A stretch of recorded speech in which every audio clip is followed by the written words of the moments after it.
وَلِكُلِّ أُمَّةٍ اور ہر امت کے لیے جعلنا ہم نے بنایا ہے منسکن قربانی، قربانی کا جانور اور قربانی کا حکم۔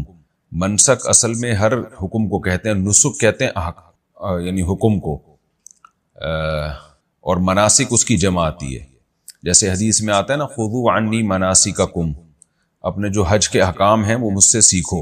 مناسک حج کا لفظ آپ نے سنا ہوگا، لیکن یہاں مخصوص حکم مراد ہے، وہ ہے قربانی، چونکہ اس سے پہلے آیتوں میں بھی قربانی کا تذکرہ چل رہا ہے، اس کے بعد والی آیتوں میں بھی۔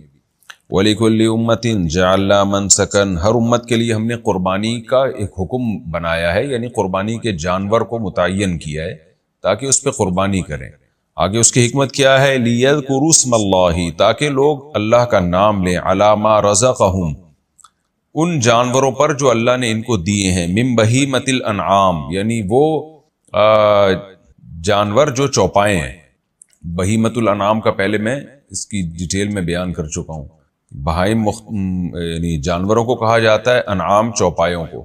تو جانور جو چوپائے ہیں، یعنی اور چوپایوں سے بھی مخصوص چوپائے مراد ہیں، 4 قسم کے جانور۔ تو اللہ تعالیٰ کہتے ہیں ہم نے ہر امت کے لیے یہ مخصوص قسم کے جانور قربانی کے لیے بنائے ہیں، تاکہ یہ لوگ ان جانوروں پر جو اللہ نے ان کو بطور رزق کے دیے ہیں ان پر اللہ کا نام لیں۔ فَإِلَٰهُكُمْ إِلَٰهٌ وَاحِدٌ، بس تمہارا معبود ایک ہی معبود ہے۔ فَلَهُ أَسْلِمُوا، اسی کے لیے فرما بردار بنو۔ اسلم یسلم، اسلامن کا معنی اپنے آپ کو سپرد کر دینا، یعنی اسی کے سپرد رکھو اپنے آپ کو۔ وَبَشِّرِ الْمُخْبِتِينَ، اور اے نبی آپ خوشخبری سنا دیجئے سر جھکانے والوں کو۔ اخبات کا معنی ہوتا ہے اخبتوا الی ربہم، پہلے یہ لفظ گزر چکا ہے، کسی کے سامنے سر جھکا لینا، مکمل اپنے آپ کو اس کے حوالے کر دینا۔ الذین، یہ سر جھکانے والے وہ لوگ ہیں، اذا ذکر اللہ، جب ان کے سامنے اللہ کا تذکرہ کیا جائے، اللہ کا ذکر کیا جائے، وجلت قلوبہم، ان کے دل گھبرانے لگتے ہیں، والصابرین، اور یہ صبر کرنے والے ہیں، علی ما اصابہم، ان مصیبتوں پر جو ان کو پہنچتی ہیں، والمقیم الصلاۃ، اور یہ نمازوں کو قائم رکھنے والے ہیں۔ اصل میں تھا والمقیمین، لیکن جب اس کو نماز کی طرف مضاف کر دیا تو نون گر گیا، تو مقیمین الصلاۃ کو پڑھتے ہیں مقیم الصلاۃ۔ وَمِمَّا رَزَقْنَاهُمْ، اور جو رزق ہم نے ان کو دیا ہے اس میں سے، ينفقون، یہ خرچ کرتے ہیں۔ والبدنا، عربی میں بدنا کی جمع بدن آتی ہے، یہ اونٹ کو کہا جاتا ہے، بڑے جانور کو۔ دیگر ائمہ کے نزدیک اس کا اطلاق صرف اونٹ پر ہوتا ہے، احناف کے نزدیک اس کا اطلاق اونٹ اور گائے دونوں پر ہوتا ہے، یعنی بڑا جانور۔ آپ نے سنا ہوگا کہ یہ جو طواف زیارت کسی سے ناپاکی کی حالت میں ہو جائے تو بدنا لازم ہے اس کے اوپر، یہ لفظ سنا ہوگا، یعنی اونٹ یا گائے لازم ہے۔ اور دم چھوٹا، جب کوئی جنایت ہوتی ہے تو دم لازم آتا ہے، یعنی دم سے مراد چھوٹا جانور لازم آتا ہے، بکرا یا دمبا۔ والبدنا، اور جو بڑا جانور ہے، جعلناہا لکم، ہم نے بنایا ہے اس کو تمہارے لیے، من شعائر اللہ، اللہ کے شاعر میں سے۔ شاعر کیا مطلب؟ وہ چیز جس کو دیکھ کے اللہ یاد آ جائے، جو اللہ کی گویا علامت بن جائے، یعنی اللہ کی یاد کو زندہ رکھنے کا، اللہ کی یاد کو باقی رکھنے کا، اللہ کا تذکرہ رکھنے کا ایک ذریعہ بنایا ہے ہم نے ان بڑے جانوروں کو۔ تفسیر میں ڈیٹیل آئے گی انشاءاللہ۔ فَإِذَا وَجَبَتْ جُنُوبُهَا، وجب یجب وجوباً کا معنی واجب ہونا، ثابت ہونا، جنوب جم کی جمع ہے، جم کہتے ہیں پہلو کو۔ فَإِذَا وَجَبَتْ جُنُوبُهَا، اب لفظی ترجمہ تو یہ ہوگا جب اس بڑے جانور یعنی اونٹ کا پہلو ثابت ہو جائے۔ تو یہ اصل میں کنایا ہے، جب اونٹ کو آپ نہر کرتے ہیں اور وہ دھڑام سے زمین پہ گرتا ہے تو اس کا پہلو زمین پہ ثابت ہو جاتا ہے، یعنی زمین پہ گر جاتا ہے۔ تو اس کا ہم لفظی ترجمہ کریں گے جب وہ پہلو کے بل گر پڑے، اور یہ کنایا ہے موت سے، یعنی جب وہ مر جائے۔ فَكُلُوا مِنْهَا، تو اس میں سے خود بھی کھاؤ، وَأَطْعِمُوا الْقَانِعَ، اور ان لوگوں کو بھی کھلاؤ جو قناعت کرنے والے ہیں، یہاں قناعت سے مراد ہے مانگتے نہیں ہیں۔ وَالْمُعْتَرْ، اعترار، وہ فقیر جو ظاہر کرتا ہو اپنے فقر کو، تو یعنی جو مانگ کے بتاتا ہو کہ میں فقیر ہوں، یعنی نہ مانگنے والے فقیر کو بھی دو اور مانگنے والے فقیر کو بھی دو۔ كَذَلِكَ سَخَّرْنَاهَا لَكُمْ، اس طرح ہم نے اس کو مسخر کر دیا ہے تمہارے لیے، لَعَلَّكُمْ تَشْكُرُونَ، تاکہ تم شکر ادا کرو۔ لَن يَنَالَ اللَّهَ لُحُومُهَا، نَالَ يَنَالُ نَيْلًا، نیل کسی چیز کو حاصل کرنا، کئی بار یہ لفظ آ چکا ہے. لحم گوشت کو کہتے ہیں. لن ینال اللہ لحومها، نہیں پہنچتا ان جانوروں کا لحم اللہ تعالیٰ کو، گوشت نہیں پہنچتا. ولا دماؤها، دم کی جمع دماء آتی ہے، دم خون کو کہتے ہیں، اور نہ ان جانوروں کا خون پہنچتا ہے. ولیکن لیکن ینالہ، اللہ کو پہنچتا ہے التقوی منکم، تمہاری طرف سے جو تقوی ہے، جس تقوی کے جذبے سے تم نے قربانی کی ہے وہ جذبہ پہنچتا ہے.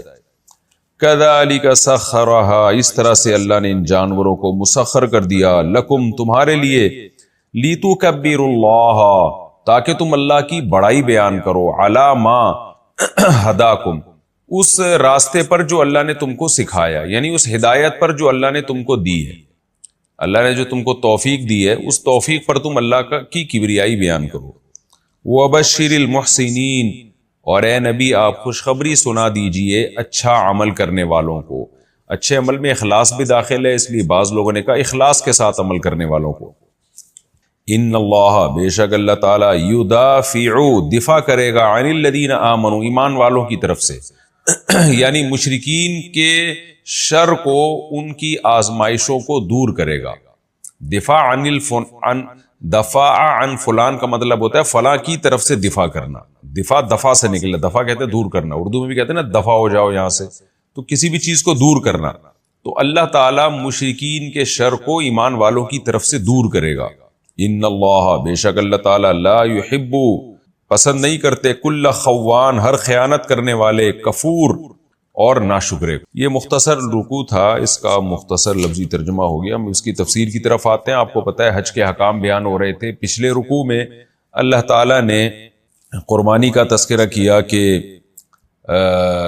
تمہارے لیے ان چوپایوں کو ہم نے حلال کر دیا، ان پر اللہ کا نام لو. اور حج کے موقع پہ محلھا الی البیت العتیق، ان جانوروں کا جو ٹھکانہ ہے وہ بیت اللہ ہے، یعنی حرم ہے. تو حدود حرم میں ان کو پہنچاؤ، وہاں پر اللہ کے نام پہ ان کو ذبح کرو. اور اب اس پر اشکالات ہوتے ہیں. ظاہر ہے جانور کا ذبح کرنا بقر عید میں ہو یا حج میں ہو یا عمرے میں ہو، یہ ایک ایسا خلاف قیاس حکم ہے. غیر مسلمین اکثر اس پہ اعتراض کرتے ہیں ان جانوروں کا کیا قصور ہے کہ آپ ان کو کاٹ رہے ہو. تو اللہ تعالیٰ اس حکمت کا جواب دیتے ہیں، اس کی حکمت بیان کرتے ہیں، اس سوال کا جواب دیتے ہیں. وَلِكُلِّ أُمَّةٍ جَعَلْنَا مَنْسَكًا، ہر امت کے لیے ہم نے یہ قربانی کے جانوروں کو، یہ جو قربانی کا حکم ہے ہر امت کے لیے بنایا ہے. جتنے بھی آسمانی مذاہب ہیں، تمام آسمانی مذاہب میں یہ کامن ہے. یہ کوئی اسلام کوئی جدید چیز نہیں لے کر آیا. یہودیت میں بھی قربانی تھی، عیسائیت میں بھی قربانی تھی، یہودی سے پہلے جو مذاہب تھے ان میں بھی، جو آسمانی مذاہب تھے ان میں بھی آدم علیہ السلام کے زمانے سے یہ قربانی. تو کیوں ہے بھائی، اس میں کیا حکمت ہے؟ لِيَذْكُرُوا اسْمَ اللَّهِ عَلَى مَا رَزَقَهُمْ، تاکہ لوگ ان جانوروں پہ اللہ کا نام لیں جو اللہ نے ان کو بطور رزق دیا ہے، یعنی ان چوپایوں پر بھی، بہیمۃ الانعام، وہ جانور جو چوپائے ہیں ان پر اللہ کا نام لیں تو اللہ کی یاد تازہ ہوگی.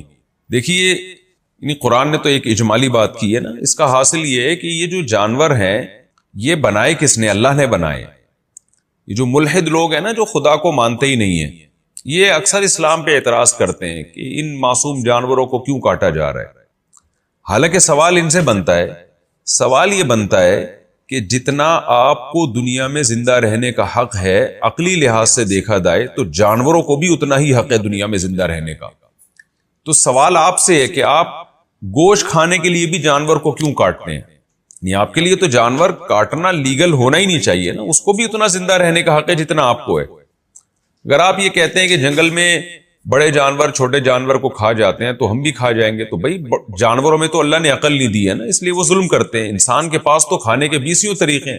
جو ویجیٹیرین ہیں، جو سبزی کھانے والے لوگ ہیں، کیا وہ زندہ نہیں رہتے؟ ان کی تو عمریں 100 سال ہوتی ہیں، 90 سال ہوتے ہیں. آپ ہندوؤں میں دیکھ لیں. تو آپ گوشت کس بیس پہ کھاتے ہیں؟ تو عقل کے لحاظ سے اگر فیصلہ کیا جائے نا، تو گوشت کھانے کے لیے بھی جانور کاٹنے کی انسان کو اجازت نہیں ہونی چاہیے.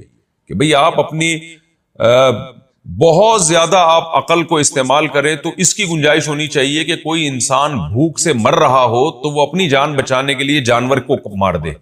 بہت زیادہ آپ تعویلات اگر کریں نا تو کہ بھئی انسان کیونکہ زیادہ ذہین ہے اور سمجھدار ہے تو وہ جانور کی جان لے سکتا ہے اپنی جان بچانے کے لیے. بہت زیادہ آپ تعویلات کریں، ورنہ تو اصل اصول کے لحاظ سے یہ بھی غلط ہے کہ انسان ذہین ہونے سے کیا ہے بھائی، وہ بھی اتفاق سے پیدا ہوا، گدھے گھوڑے بھی، آپ بھی اتفاق سے پیدا ہو گئے، نظریہ ارتقاء کا کہ آپ نتیجے ہو تو سب اتفاق ہے، تو آپ کو جب ایک عقل ملی ہوئی ہے تو آپ اپنی جان بچانے کے لیے دوسرے کو کیوں مار رہے ہو؟ جیسے ایک انسان اپنی جان بچانے کے لیے دوسرے انسان کو نہیں مار سکتا، اس لیے کہ دونوں کو زندہ رہنے کا برابر کا حق ہے، تو یہی اصول اپلائی ہوتا ہے انسان اور جانوروں پر بھی۔ انسان اپنی جان بچانے کے لیے اسی اصول کے تحت جانور کو بھی نہیں مار سکتا، کیونکہ دونوں کو زندہ رہنے کا برابر حق ہے۔ لیکن ہم پھر بھی تعویل کر لیتے ہیں، ہم کہتے ہیں چلو جی جب دونوں کی موت پہ بنے گی تو پھر انسان کو فضیلت ہے کہ وہ زندہ رہے اور جانور کو مار لے، لیکن زبان کے چٹخارے کے لیے اور کباب برگر کھانے کے لیے پھر مارنا کہاں سے حلال ہو گیا؟ کروڑوں کا بزنس کرنے کے لیے جو میکڈونلڈ والے کر رہے ہیں اور دوسرے KFC کے برگر کی جو کمپنیاں ہیں وہ لوگ کر رہے ہیں، ان کے لیے کہاں سے حلال ہو گیا؟ تو اصولی طور پر عقل سے اگر آپ دیکھتے ہیں تو جانور کاٹنا جائز ہونا ہی نہیں چاہیے، ظلم ہے یہ۔ ہم کیوں کاٹتے ہیں؟ اس لیے کہ ہم قرآن پر ایمان رکھتے ہیں اور ہمارا یہ عقیدہ ہے کہ خدا کی یہ کائنات ہے، خدا جو چاہے اس میں حکم دے سکتا ہے، تو خدا نے ہمیں اجازت دی ہے کہ ان جانوروں کو کاٹ سکتے ہو اور ان کو میں نے تمہارے لیے بنایا ہے۔ تو جب اس اللہ نے اجازت دی ہے تو اس کی ملکیت میں ہے یہ سب چیزیں، اب اگر ہم اس کی پرمیشن سے کاٹیں گے تو یہ ظلم نہیں ہوگا، اب یہ ظلم نہیں ہوگا، کیونکہ جس نے بنایا ہے وہ ویسے بھی تو موت دے سکتا ہے نا، وہ تو صبح شام زندگی بھی دیتا ہے، موت بھی دیتا ہے، تو اس نے ہمارے ہاتھوں کہہ دیا کہ تم ذبح کرو اس کو، تمہارے ہاتھوں اس کی موت ہے اور تمہارے فائدے کے لیے میں کہہ رہا ہوں۔ تو جو اسلام کو، یہودیت کو یا عیسائیت کو فالو کرتے ہیں ان کے پاس تو ایک دلیل ہے کہ خدا نے ہمیں آسمانی کتابوں میں اجازت دی اور ہمارا ایمان ہے کہ یہ خدا کی نازل کردہ کتاب ہے اور اس پر ہمارے پاس دلائل ہے۔ تو اب جب یہ فلسفہ آپ کی سمجھ میں آئے گا نا تو پھر یہ بات خود بخود سمجھ میں آئے گی کہ پھر اللہ جیسے انسانوں کی خوراک کے لیے ان کو اجازت دیتا ہے ان جانوروں کو کاٹ سکتے ہو، اللہ اپنی یاد تازہ رکھنے کے لیے بھی آرڈر دے سکتا ہے کہ تم قربانی دو، ان جانوروں کو کاٹو، یہ بتانے کے لیے کہ جب خدا حکم دے گا تو ہمیں گوشت کی ضرورت نہ بھی ہو، ہم پھر بھی کاٹیں گے ان کو، اس لیے کہ ہم اللہ کے حکم کے سامنے اپنے سر کو جھکانے والے لوگ ہیں۔ وبشر المخبتین میں یہی اشارہ ہے، آگے آ رہا ہے کہ جو سر کو جھکاتے ہیں ان کو خوشخبری سنا دیں۔ اور اس کی سب سے بڑی دلیل، اس کی یعنی مثال اس فلسفے کو سمجھانے کی وہ یہ ہے کہ جانوروں کا تو قصور نہیں ہوتا، لیکن اسماعیل علیہ السلام کا کیا قصور تھا؟ اللہ نے ابراہیم علیہ السلام کو حکم دیا کہ اپنے بیٹے اسماعیل کو حرم میں لے جا کے کاٹ دیں، آپ ذبح کر دیں۔ جو لبرل لوگ ہیں، جو خدا کو نہیں مانتے، ان کے نزدیک تو 100% ظلم ہے کہ باپ اپنے 7 سال کے معصوم بچے کو ذبح کر رہے اپنے ہاتھوں سے، لیکن ابراہیم علیہ السلام کا یہی عمل ان کے خلیل اللہ ہونے کا ذریعہ بن گیا کہ اپنے بیٹے کو اپنے ہاتھ سے ذبح کرنے کے لیے لے گئے۔ وجہ کیا ہے بھائی؟ ایک انسان جب کسی انسان کو حکم دیتا ہے کہ اس بچے کو کاٹ ڈالو تو آپ کے لیے اجازت نہیں ہے۔ ریاست اگر آپ کو حکم دے گی اس بچے کو کاٹ ڈالو، آپ کے لیے اجازت نہیں ہے اس کی، لیکن جب خدا حکم دے گا تو خدا کے آگے کچھ بھی نہیں ہے، وہ ویسے بھی تو مار سکتا ہے نا اس بچے کو۔ تو خدا پھر جب گاڈ نے جب حکم دے دیا تو اس کو اللہ ماننا اور خدا ماننے کا مطلب یہ ہے کہ آپ پھر کریں جو وہ حکم دے رہے، ورنہ اس کی علامت ہے کہ آپ اس کو اللہ مانتے نہیں، آپ اس کو خالق اور کریٹر مانتے نہیں ہیں، آپ مالک مانتے نہیں ہیں۔ اسی وجہ سے قربانی کے بارے میں صحابہ نے جب پوچھا یا رسول اللہ یہ قربانی کیا ہے، تو آپ صلی اللہ علیہ وسلم نے فرمایا سنت ابیکم ابراہیم، یہ تمہارے باپ ابراہیم کی سنت ہے۔ یعنی ابراہیم نے تو اللہ کے سامنے کوئی اشکال نہیں کیا، اللہ نے کہا کہ بیٹے کو کاٹ ڈالو، ابراہیم نے کہا کاٹ ڈالوں گا، اور بیٹا بھی تیار ہو گیا۔ تو اسی کو یاد تازہ کرانے کے لیے جانوروں کو ذبح کیا جاتا ہے کہ ہمیں ان پہ بھی ترس آتا ہے، ہمارا دل نہیں کرتا ان جانوروں کے گلے پہ چھری چلائیں، ہمارا دل نہیں کرتا اس کو نہر کریں۔ ابھی ایک صاحب آئے، اونٹ پالا ہوا تھا، ان کو اتنی محبت ہو گئی، کہتے ہیں جس دن میں قربانی والے دن اس کو ذبح کر رہا تھا، نہر کر رہا تھا، میں نے کہا اللہ اگر تیرا حکم نہ ہوتا میں اس کو کبھی نہر نہ کرتا، تو نے مجھ سے قربانی مانگی ہے کہ اپنی محبوب چیز اور اللہ کا حکم، تو اللہ کا حکم زیادہ محبوب ہے، یہ مخلوق زیادہ محبوب، تو جب ہمیں اللہ کا حکم محبوب ہے پھر ہم ان جانوروں پہ اللہ کا نام لیتے ہیں، اور اللہ کا نام لینے میں بھی یہ حکمت ہے، بسم اللہ اللہ اکبر پڑھ کے جو ذبح کرتے ہیں تو اشارہ کر رہے ہوتے ہیں بھائی ہمیں یہ جانوروں پہ حکومت نہیں ہے کہ ہم ان کی گردنیں کاٹیں، جتنا ان کو زندہ رہنے کا حق ہے ہمیں بھی ہے، لیکن اس خدا کے نام سے ہم ان کو کاٹ رہے ہیں، یہ بتانے کے لیے کہ ہم اس کے حکم کے پابند ہیں، اس کی پرمیشن نہ ہوتی ہم نہ کاٹتے۔ یہی وجہ ہے کہ جہاں پرمیشن نہیں ہے وہاں نہیں کاٹتے۔ صحابہ نے بعض دفعہ مرغیوں کو نشانے بازی سیکھتے تھے، مرغی کو باندھ کے نا تیر چلاتے تھے تاکہ نشانے درست کریں، نبی صلی اللہ علیہ وسلم نے اس عمل کو ظلم قرار دیا کہ اس کے لیے مرغیوں کو نشانہ نہ بنایا جائے، اس کے لیے ویسے کوئی ہدف رکھو، اس پہ نشانے بازی سیکھو۔ آپ صلی اللہ علیہ وسلم نے چڑیا تک کے شکار سے منع کیا، اگر اس میں کوئی حکمت نہیں ہے، ویسے ہی شکار سیکھ رہے ہو، اس کے لیے چڑیاؤں کو مارنا شروع کر دو، منع کیا آپ نے۔ جب گوشت کھانا ہے تو آپ ماریں، ورنہ نہیں۔ لیکن قربانی والے دن چونکہ اللہ کا حکم ہے، اس لیے مسلمان قربانی بھی کرتے ہیں اور حج کے موقع پہ بھی قربانی کرتے ہیں۔ تو یہ حکمت اللہ نے یہاں بیان کی۔ فرمایا ہم نے ہر امت کے لیے قربانی کا حکم رکھا ہے، لِيَذْكُرُوا اسْمَ اللَّهِ، تاکہ وہ اللہ کا نام لیں، اللہ کی کبریائی بیان ہو کہ ہم یہ خود نہیں کر رہے، اللہ اکبر، اللہ بہت بڑا ہے، اس کے حکم کے آگے کسی چیز کی کوئی ویلیو نہیں ہے۔ تو اس لیے اللہ نے فرمایا اور ان چوپایوں پہ نام لیں۔ وجہ اس کی ہے کہ چھوٹے موٹے جانور کو کاٹنا قربانی سمجھا نہیں جاتا، نہ عرف میں نہ شریعت میں۔ تو بڑے جانور ہوتے ہیں، ان کی ایک ویلیو ہوتی ہے، اونٹ ہے، گائے ہے، بکرا ہے، دمبا ہے، یہ 4 قسم کے جو جانور اللہ نے پیدا کیے ان کی ایک ویلیو ہے۔ پھر ان میں قربانی کا عنصر زیادہ ہے، اس لیے کہ دنیا میں سب سے زیادہ ان کا گوشت کھایا جاتا ہے، سب سے زیادہ، اور سب سے زیادہ پروٹین بھی ان کے گوشت میں ہے، اور سب سے زیادہ لذت بھی ان 4 جانوروں کے گوشت میں ہے۔ تو اس لیے اللہ نے یہ 4 جانور جو پوری دنیا میں بہت زیادہ کھائے جاتے ہیں، ان کے کاٹنے کا حکم دیا، کیونکہ اس میں قربانی کا عنصر زیادہ ہے۔ وہ چیز جو دنیا میں سب سے زیادہ کھائی جاتی ہے، آپ اسی کو کاٹنا شروع کر دو تو ایک عقل کہتی ہے بھائی آپ کیا کر رہے ہو، تو پھر عقل کہتی ہے بھائی ہم خود نہیں کر رہے، یہ خدا کا حکم ہے۔ اور اللہ نے بھی دیکھیں اپنے حکم کو پورا کرنے کی برکت کیسی رکھی ہے۔ عقل تو یہ کہتی ہے کہ جب آپ اللہ کے نام پہ کروڑوں جانوروں کو ایک ایک دن میں کاٹ ڈالو گے اور پورے سال بھی وہ کٹتے ہیں تو ان کی تو نسل ختم ہو جانی چاہیے، لیکن اللہ نے بتا دیا کہ میرے حکم پر عمل کرتے ہو تو سب سے زیادہ برکت انہی کی نسلوں میں ہوگی۔ تو یہ بھی ایک ملحد اور لبرل لوگوں کے لیے ایک نشان عبرت ہے کہ جب خدا کے حکم کو پورا کرنے کے لیے کوئی کام کیا جاتا ہے تو اس میں خیر اور برکت ہوتی ہے۔ آگے اللہ تعالیٰ فرماتے ہیں فَإِلَٰهُكُمْ إِلَٰهٌ وَاحِدٌ، بس تمہارا معبود ایک معبود ہے۔ کیا مطلب؟ اس کے آگے کسی کی نہیں چلے گی۔ اس نے حکم دے دیا جانور ذبح کرو، کرنا ہے، اور صرف اسی کے لیے ذبح ہوگا، بتوں کے نام پہ، مزاروں کے نام پہ ذبح نہیں ہوگا۔ مشرکین بتوں کا قرب حاصل کرنے کے لیے جانوروں کو بھیٹ چڑھایا کرتے تھے، تو اللہ نے کہا یہ جانور صرف اللہ کے لیے ہوگا۔ فَلَهُ أَسْلِمُوا، لہذا اسی کے فرما بردار بن کے رہو۔ وَبَشِّرِ الْمُخْبِتِينَ، اور اے نبی جو اللہ کے حکم کے سامنے سر کو جھکا دیتے ہیں آپ ان کو خوشخبری سنا دیجیے۔ وہ جب ان کو قربانی کا حکم دیا جاتا ہے بس وہ اللہ کے حکم کے آگے سر جھکا دیتے ہیں، وہ اس میں چون و چرا نہیں کرتے، جیسے ابراہیم علیہ السلام نے کوئی اعتراض نہیں کیا۔ پھر آگے اللہ فرماتے ہیں یہ جو اللہ کے حکم کے آگے سر جھکانے والے لوگ ہیں نا، ان کی میں کچھ علامتیں بتاتا ہوں۔ الذین اذا ذکر اللہ، یہ وہ لوگ ہیں جب اللہ کا ذکر کیا جائے ان کے سامنے، وجلت قلوبہم، ان کے دل دہل جاتے ہیں۔ اللہ کی عظمت اور جلال ہے ان کے دلوں میں، ان کو جب بتا دیا جائے نا اللہ کا حکم ہے تو بس پھر یہ ڈرتے ہیں، کیا ایسا نہ ہو اس حکم کی خلاف ورزی ہو جائے۔ اور جو جن کی قسمت میں بدبختی ہے ان کے سامنے آپ 100 دفعہ اللہ کا حکم بیان کریں، وہ اس پہ حجت اور حجت بازی ہی میں لگے رہتے ہیں۔ فرمایا وجلت قلوبہم والصابرین علی ما اصابہم، ان کی ایک دوسری خاصیت یہ ہے کہ جب ان کو کوئی مصیبت پہنچتی ہے واویلا نہیں کرتے، یہ صبر کرتے ہیں۔ آپ لبرل لوگوں کو دیکھ لیں جو مذہب کو نہیں مانتے، خدا کو نہیں مانتے، ان کو ہر حکم کی لاجک چاہیے۔ اگر ہر حکم کی لاجک آپ کی سمجھ میں آ جائے تو پھر خدا کی، اللہ کی کیا ضرورت ہے؟ خدا کی کیا ضرورت ہے؟ گاڈ کی کیا ضرورت ہے؟ بعض لوگوں نے میرے درس پہ یہ اشکال کیا کہ وہ صاحب لفظ اللہ کا استعمال کرتے ہیں، خدا کا استعمال زیادہ۔ اصل میں لبرل لوگوں کے لیے یہ خدا کا استعمال کرتا ہوں، کیونکہ خدا کا جو لفظ ہے، جو گاڈ کا لفظ یا خدا کا لفظ ہے نا، وہ تو سب کے نزدیک ایکسیپٹیبل ہے۔ تو اللہ کو تو ہم اللہ مانتے ہیں نا، تو میں اس لیے ایک کامن لفظ استعمال کرتا ہوں تاکہ سب اس میں داخل ہو جائے، ورنہ اصل میں تو مسلمان کو اللہ ہی لفظ استعمال کرنا چاہیے۔ خیر، تو وبشر، قرآن کہتا ہے والصابرین علی ما اصابہم، ان کی ایک دوسری خاصیت ہے جب مصیبت پہنچتی ہے تو صبر کرتے ہیں۔ کیوں؟ یہ ہر چیز کو اللہ کی طرف سے سمجھ رہے ہیں۔ اور آپ دیکھیں جو خدا اللہ کو نہیں مانتے وہ کیا کرتے ہیں، وہ ہر چیز کی ان کو لاجک چاہیے۔ تو جب ہر چیز کی لاجک ہی سے حکم وضع کرنا ہے تو پھر اللہ کی کیا ضرورت ہے؟ پھر تو انسان خود بیٹھ کے قانون سازی کر لینا۔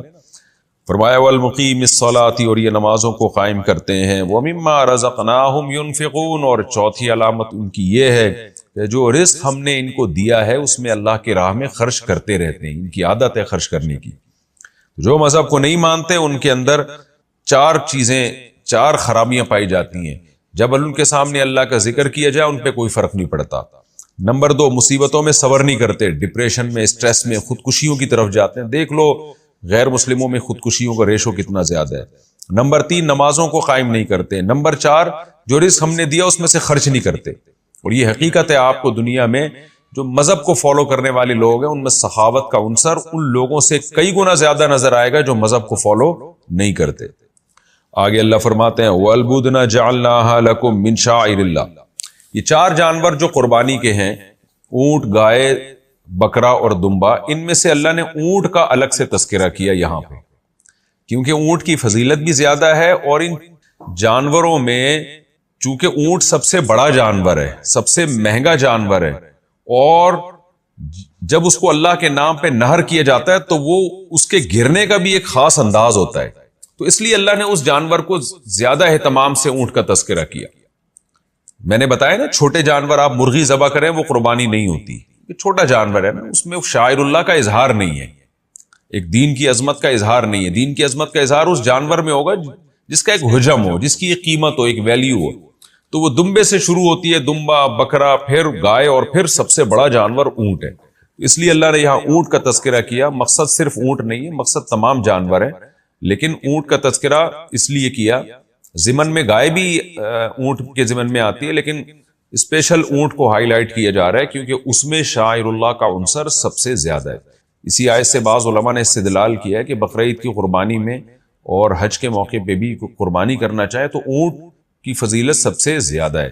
ایک تو اس لیے بھی کہ نبی صلی اللہ علیہ وسلم نے اونٹ، خاص طور پہ حج کے موقع پہ آپ صلی اللہ علیہ وسلم نے 100 اونٹ نہر کیے، اور اس لیے بھی کہ وہ مہنگا زیادہ ہے، اس لیے بھی کہ اس میں گوشت زیادہ ہے، اس لیے بھی کہ اس کا حجم زیادہ ہے، اس لیے بھی کہ وہ 5 سال میں قربانی کے قابل ہوتا ہے، جبکہ گائے 2 سال میں اور بکرا 1 سال میں اور دمبا بعض دفعہ 6 مہینے میں ہی قربانی کے لائق ہو جاتے. تو اونٹ کو ٹائم لگتا ہے.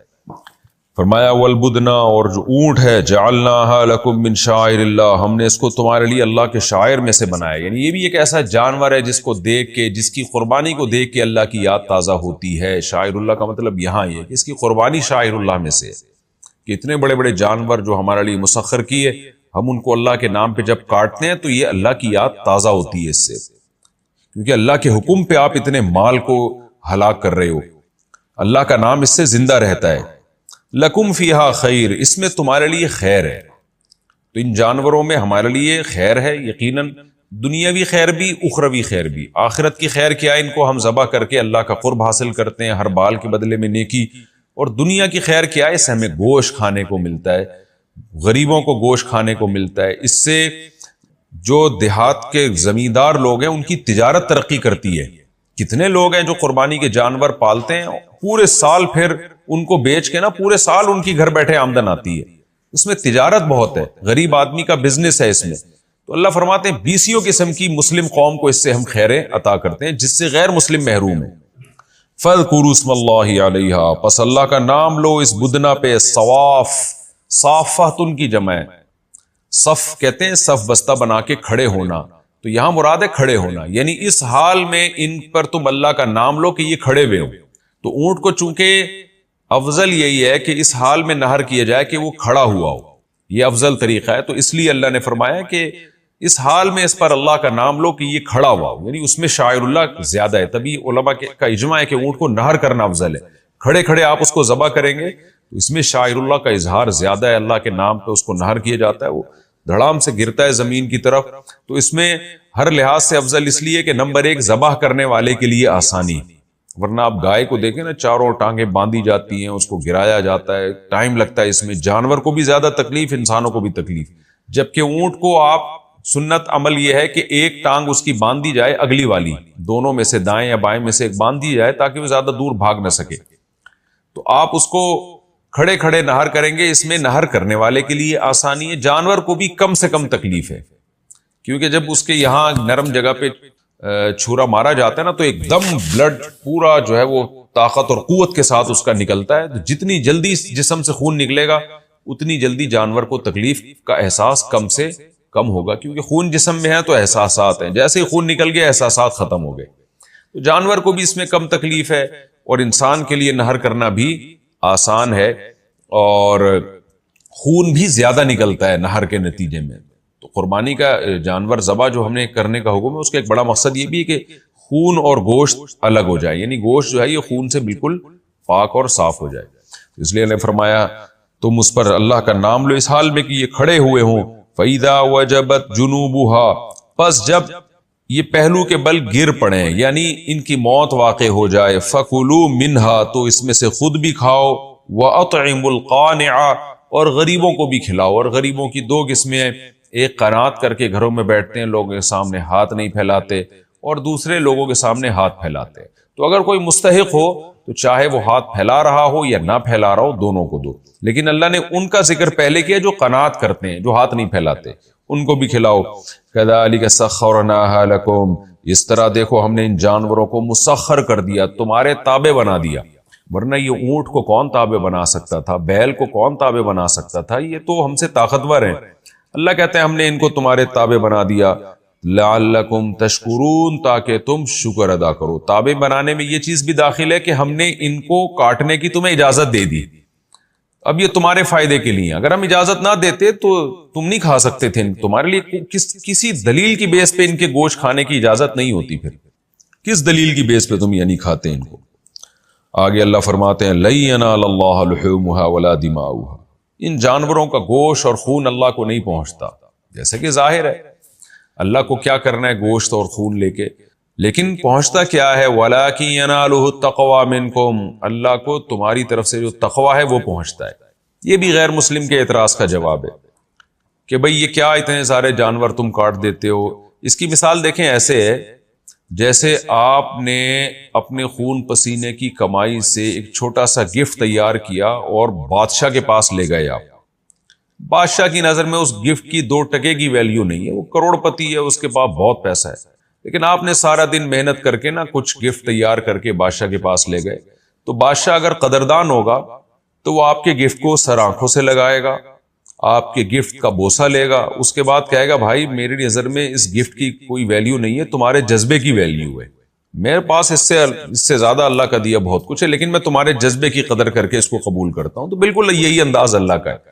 اللہ کہتے ہیں ہم نے ان جانوروں کے گوشت اور خون کا کیا کرنا ہے. اللہ رزاق ہے، وہ تمہیں ہر طرح سے کھلا سکتا ہے، لیکن تمہارا جو جذبہ ہے کہ خدا نے تمہیں حکم دیا کہ کرو یہ کام اور تم کر بیٹھے، تم نے اس میں تکبر نہیں کیا کہ یہ کیسا حکم ہے. جیسے لبرل لوگ کر رہے ہوتے ہیں، اتنے پیسے کسی جہیز میں کسی غریب کی شادی کرا دو، کسی کے جہیز دے دو، اتنے پیسے یتیم خانے میں دے دو. اس طرح کے نا ملحد لوگ اس طرح کی باتیں کر رہے ہوتے ہیں. اور آج کل لبرل قسم کے جو اسکالرز آ رہے ہیں نا مسلمانوں میں، وہ بھی اسی قسم کی فضول باتیں کر رہے ہوتے ہیں. گائے کاٹنے کی کیا ضرورت ہے جی، بکرا کاٹنے کی کیا ضرورت ہے، اتنے پیسے سے یہ ہو جائے، اتنے پیسے سے یہ ہو جائے. تو اللہ کہتے ہیں یہ وہ لوگ قربانی نہیں کر رہے فضول باتیں کر کے، لیکن تمہارا جو جذبہ تھا نا تقوی، اللہ کا خوف، جو حکم دیا خدا نے تم نے اس کی تعمیل کی، یہ جذبہ اللہ کے پاس تمہارا پہنچتا ہے. کذالک سخرھا لکم، اس طرح سے اللہ نے ان جانوروں کو تمہارے لیے مسخر کر دیا. لتکبروا اللہ علی ما ھداکم، تاکہ اللہ نے جو تمہیں توفیق دی ہے، ہدایت دی ہے صحیح بات کی، تم اس پہ اللہ کی کبریائی بیان کرو. یہ بھی کتنی بڑی بات ہے. یعنی یہ بھی اللہ کا فضل ہے کہ تمہیں اللہ نے قربانی کا حکم دیا، تم نے کر لی، تو اس پہ بھی اللہ کا شکر ادا کرو. کیونکہ بہت سے لوگوں کو حکم دیتا ہے، وہ حجت بازی کرتے ہیں کہ کیوں غریب کی شادی اور یتیم خانہ اور فلانا اور ڈمکانا، ایسی باتیں کر کے نا ان کو توفیق نہیں ملتی. تو اللہ نے تمہیں اپنی اطاعت کی توفیق دے دی. جیسے ابراہیم علیہ السلام کو اللہ نے توفیق دے دی تھی، انہوں نے اسماعیل کو ذبح کرنے کے لیے لٹا دیا، تو تمہیں بھی اللہ نے توفیق دے دی، اس پہ اللہ کی کبریائی بیان کرو. وبشر المحسنین، اور اے نبی آپ اچھا عمل کرنے والوں کو خوشخبری سنا دیجئے. ان اللہ یدافع عن الذین آمنوا. اب آپ کو پتہ ہے یہ تو حج کے متعلق احکام تھے اور قربانی سے متعلق احکام تھے. پہلے تو اصل میں حج کے قربانی کا تذکرہ آیا، پھر اللہ نے علی الاطلاق جانور کی قربانی کا ذکر کر دیا کہ حج میں جو جانور تم ذبح کرتے ہو اس میں بھی حکمت ہے. اور والبدن جعلناها لکم من شعائر اللہ، اور علی الاطلاق جو قربانی کے جانور ہیں جن میں خاص طور پر اونٹ ہم نے شاعر اللہ میں سے بنایا ہے، تو اس میں حج والی قربانی بھی آ گئی. اور جتنے جانور اللہ کے نام پہ جب بھی قربان ہوتے ہیں، ظاہر ہے حج ہی کے موقع پہ، حج اور بقرعید ہی کے موقع پہ قربان ہوتے ہیں، تو یہ تمام قربانیوں کا تذکرہ اور اس کی حکمت اللہ نے بیان کر دی. اب قرآن کا جو اصل مضمون تھا، اللہ اس مضمون کی طرف دوبارہ آتے ہیں. وہ مضمون یہی تھا کہ رسول اللہ صلی اللہ علیہ وسلم مشرکین مکہ کو توحید کی دعوت دیتے تھے. اور یہ جو حج کی بات آئی بیچ میں، کیونکہ صلح حدیبیہ کے حکام چل رہے تھے، انہوں نے حج سے روکا تھا، مشرکین مکہ نے نبی صلی اللہ علیہ وسلم کو حج سے نہیں عمرہ کرنے سے روکا تھا، تو عمرے کی بات آئی، پھر اس کے ضمن میں اللہ تعالیٰ نے حج کے حکام بیان کر دیے۔ اب چونکہ حدیبیہ میں مسلمان محصور ہو گئے تھے اور بند ہو گئے تھے، تو بیت اللہ آنے سے روک دیا، بیت اللہ کی اللہ نے عظمت بیان کی۔ اب دوبارہ اسی اصل مضمون کی طرف اللہ تعالیٰ لوٹتے ہیں۔ یہ جو مشرکین کی شرارتیں ہیں، یہ اللہ تعالیٰ ان شرارتوں کا دفعیہ کر دے گا۔ اہل ایمان کو اللہ تعالیٰ اہل ایمان کی مدد کرے گا۔ وہ مدد کی بات اور جو مسلمانوں کو تسلی کی بات ان آیات سے شروع ہو رہی ہے۔ پھر اگلے رکوع میں جہاد کا تذکرہ ہے، جب اگلا رکوع شروع ہوگا تو انشاءاللہ پھر اس کے ضمن میں بتاؤں گا۔ ان اللہ یدافع عن الذین آمنوا، اللہ تعالیٰ ایمان والوں کی طرف سے دفاع کرے گا، مشرکین کے شر کو اللہ دور کرے گا، اہل ایمان کو تسلی دی جا رہی ہے۔ کیسے کرے گا؟ اگلی آیات میں آتا ہے وہ، ان اللہ لا يحب كل خوان کفور، اللہ خیانت کرنے والوں اور ناشکروں کو پسند نہیں کرتا۔ یہ مشرکین خیانت بھی کرتے ہیں، کیونکہ معاہدہ توڑ دینا یہ بھی خیانت ہے۔ صلح حدیبیہ کا معاہدہ بھی انہوں نے توڑ دیا تھا، اور ناشکرے بھی ہیں۔ تو اللہ تعالیٰ ان لوگوں کو پسند نہیں کرتا، جو یہ بہت بڑی ناشکری ہے نا کہ آپ ایک خدا پر ایمان نہ رکھیں۔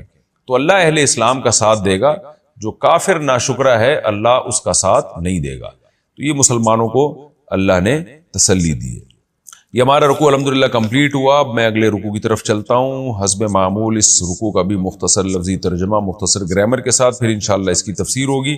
وقت ہمارا تھوڑا ہے تو میرا خیال ہے کہ صرف اس کا ترجمہ ہی ہو سکے گا۔ اذین للذین یقاتلون، اذین اجازت دے دی گئی ہے، یعنی رکوع نمبر سورہ حج کا رکوع نمبر 6 اور 17ویں پارے کا رکوع نمبر 13 میں اب شروع کر رہا ہوں۔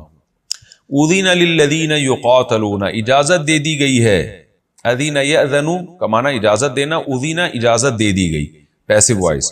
للذین ان لوگوں کو، یقاتلون جن سے قتال کیا گیا، یعنی مسلمانوں سے مشرکین نے قتال کیا نا، تو ان مسلمانوں کو اجازت دے دی گئی ہے۔ بِأَنَّهُمْ ظُلِمُوا، بسبب اس بات کے کہ ان پر ظلم کیا گیا ہے، یعنی مسلمانوں کو اجازت دے دی گئی ہے۔ کس چیز کی اجازت دے دی گئی ہے؟ یہ چونکہ واضح تھا اس لیے بیان نہیں کیا گیا، یعنی ان کو بھی قتال کی اجازت دے دی گئی ہے۔ تو اذن للذین یقاتلون، ان لوگوں کو اجازت دے دی گئی ہے جن سے قتال کیا جا رہا ہے، یعنی مشرکین ان پر حملے کر رہے ہیں، تو ان مسلمانوں کو بھی اجازت دے دی گئی ہے۔ کس چیز کی؟ قتال کی، للقتال، یہ یہاں محذوف ہے۔ کیوں اجازت دے دی گئی ہے؟ بِأَنَّهُمْ ظُلِمُوا، بسبب اس بات کے کہ ان پہ ظلم کیا گیا ہے۔ وَإِنَّ اللَّهَ عَلَى نَصْرِهِمْ لَقَدِيرٌ، اور بے شک اللہ ان کی مدد پر قدرت رکھتا ہے، یعنی اللہ نے بتا دیا کہ اللہ ایمان والوں کی قتال کی اجازت دے دی اور مدد بھی کرے گا۔ الذین، یہ وہ ایمان والے لوگ ہیں جن کو قتال کی اجازت دی جا رہی ہے۔ اخرجوا من دیارہم، جن کو اپنے گھروں سے نکالا گیا ہے، بغیر حق، بغیر حق کے، یعنی ناحق نکالا گیا ہے۔ الا ان یقولوا، سوائے اس بات کے کہ یہ کہا کرتے تھے ربنا اللہ، کہ ہمارا رب اللہ ہے، یعنی صرف اس بات پہ ان کو نکالا گیا ہے۔ ولولا دفع اللہ الناس بعضهم ببعض، اور اگر اللہ کا، ولولا کا معنی کیا ہوتا ہے؟ یہ بات نہ ہوتی، اگر یہ بات نہ ہوتی، کیا بات نہ ہوتی؟ دفع اللہ الناس، کہ اللہ تعالیٰ دفع کرتا لوگوں کو، بعضهم ببعض، ان میں سے بعض کو بعض کے ذریعے، یعنی اگر یہ بات نہ ہوتی کہ اللہ بعض کو بعض کے ذریعے دفع کرتا، دفع کرنے سے مراد ہے لڑائی کے ذریعے، یعنی اللہ جب لوگوں کو اجازت دیتا ہے قتال کی، تو گویا اللہ ایک قوم کی تلوار کو دوسرے کی تلوار کے ذریعے دفع کرتا ہے، یعنی لڑوا کے اللہ ایک قوم کے شر کو ختم کرواتا ہے۔ تو یہ بات اگر نہ ہوتی تو پھر نتیجہ کیا نکلتا؟ لہدم الصوامع، برباد کر دیے جاتے عیسائیوں کے گرجا گھر۔ صومعہ کہتے ہیں جو راہب لوگ ہوا کرتے تھے نا، عبادت گزار، جو عبادت خانہ بنائے کرتے تھے جس میں بیٹھ کے اللہ اللہ کرتے تھے، اس کو صومعہ، جس کی جمع صوامع، اور بیعہ کی جمع، بیعہ چرچ کو کہتے ہیں جو عام عبادت گاہ ہوتی ہے عیسائیوں کی۔ صلوات، یہ یہودیوں کا عبادت گاہ، اس کو عربی میں صلوات کہا جاتا ہے، اور مساجد مسلمانوں کی مسجدیں۔ تو اللہ تعالیٰ فرماتے ہیں، اب ترجمہ دیں، ہدمت کا معنی ہدم، ہدم کہتے ہیں نا گرا دینا، اور ہدم یہدم کا معنی اور زیادہ مضبوطی سے گرا دینا، ہدمت تباہ و برباد کر دیا جانا، ہدمت یعنی پیسو وائس ہے، فعل مجہول ہے۔ اب آپ دیکھیں ترجمہ دوبارہ سمجھیں، اگر یہ بات نہ ہوتی دفع اللہ الناس بعضهم ببعض، کہ اللہ بعضوں کو بعض کے ذریعے دفع کرتا، یعنی اللہ تعالیٰ لوگوں کو لڑائی کی اجازت دے کے کرتا یہ ہے کہ ایک قوم کو دوسری قوم کے شر سے بچاتا ہے۔